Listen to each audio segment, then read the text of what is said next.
Here is a diagram demonstrating the venous system of the upper extremity. The venous system of the upper extremity has a deep venous system and a superficial venous system. And when talking about dialysis management and venous access, we are usually only talking about the superficial, the one closest to the skin. So all of these veins are important, but the ones that we're going to talk about mostly this week are the superficial, the ones that we deal with venous access and dialysis management. So first you have this cephalic vein, and that's the one that runs all along the lateral side or radial side. So all of this is the cephalic vein.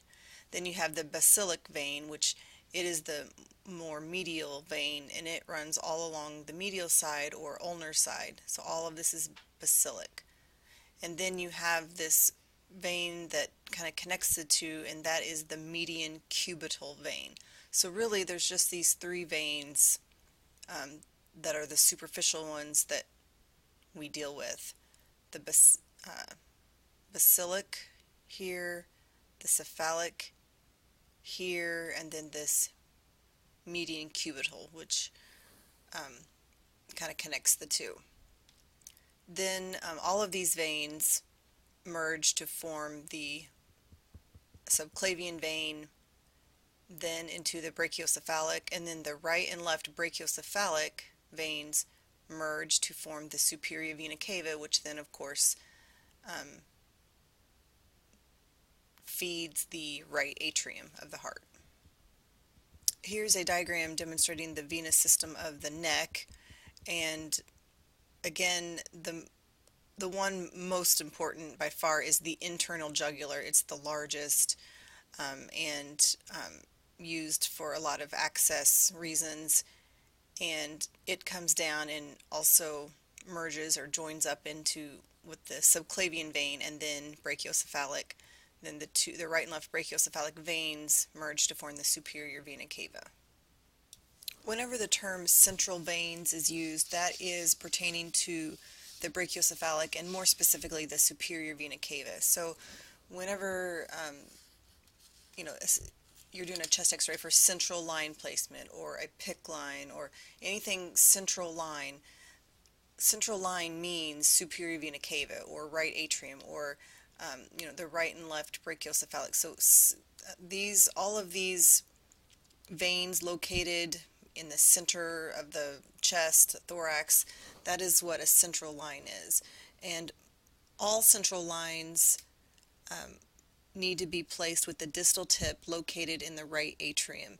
And the reason for that is that way because the right atrium is a larger chamber, so that the distal tip of the catheter can just kind of dangle in that right atrium without touching endothelium, and so therefore that reduces the risk of complications, because if it's just dangling out in the chamber without touching the wall of the chamber or the wall of a blood vessel, there's less chance of problems occurring like thrombosis and intimal hyperplasia.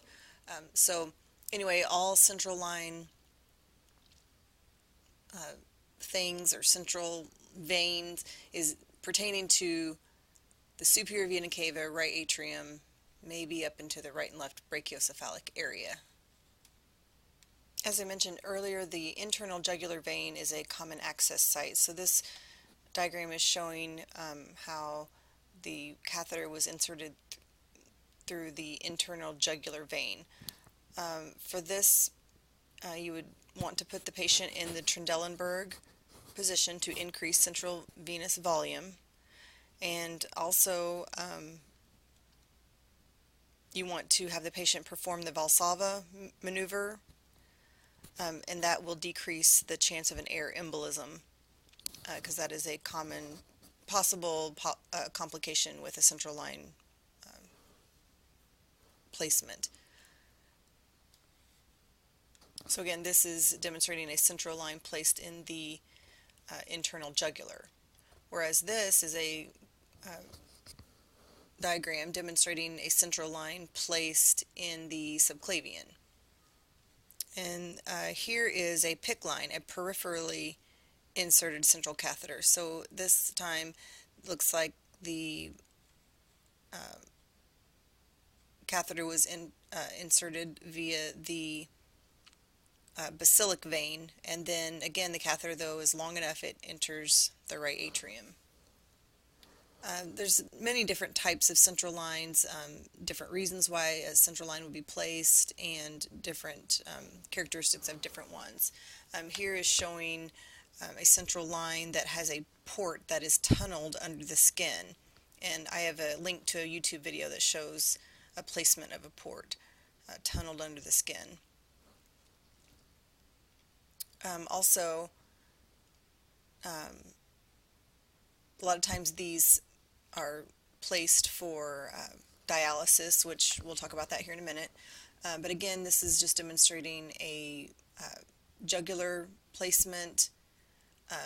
So that would be like for temporary dialysis. And then here, and again, is another example of a different type of catheter, but this one is tunneled, meaning again it's tunneled under the skin. And so this would be for more of a longer term access for dialysis.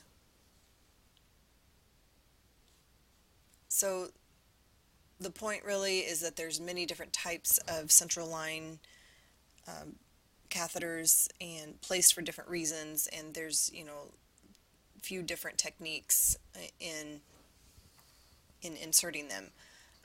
The one commonality in all of them is that the catheter should lie in the high right atrium, the distal tip. That's its goal is to be located in the high right atrium area.